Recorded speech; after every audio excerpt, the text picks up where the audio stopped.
start to finish. It's the restoration of the Last HEMI.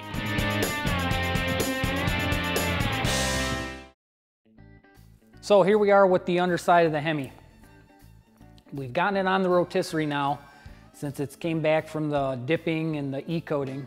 And now our process is to take care of all the pits, the imperfections, the dents, the dings, all the ugliness, and make it perfect. What I like to do with a HEMI and convertible cars, HEMIs mainly because of the weight and convertible cars because of lack of structure, is finish the bottom completely.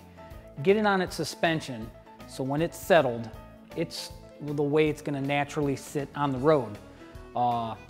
This way I can assure that my gaps are proper, everything fits good, and it's not going to change when I drop the engine in it and you put that big 1,000 extra pounds in the front end and start moving on metal.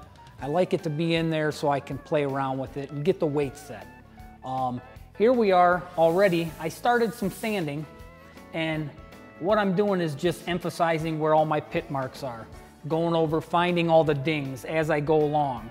Now, some people may fight with you a little bit on dings, dents, and what have you.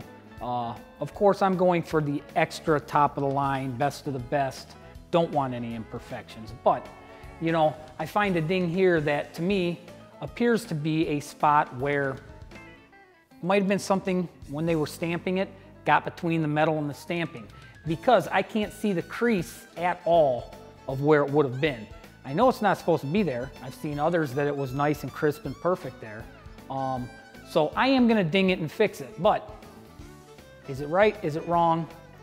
There's so many tales. There's so many ways that you can fight that, and so many times people will sit and have a nice heated debate on that should have been fixed, that shouldn't have been fixed, that should have been left because it was a factory flaw.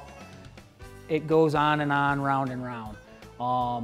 They didn't stop the line. They weren't going to scrap a car because of a ding in an underpan. You know, standards have changed over the years, and nowadays they may, but back then, little dent, they were going to let it go. But we're going to fix them all. We're going to fix the years of abuse where, you know, it may have went and got an oil change and the guy just jacked it up on any old spot that he could find to lift it. He changed a tire. Maybe they bottomed it out or ran over something. They tied it down on a tow truck and they used to use hooks in the holes on the frame, and then they pull them and they look all wrinkled and distorted.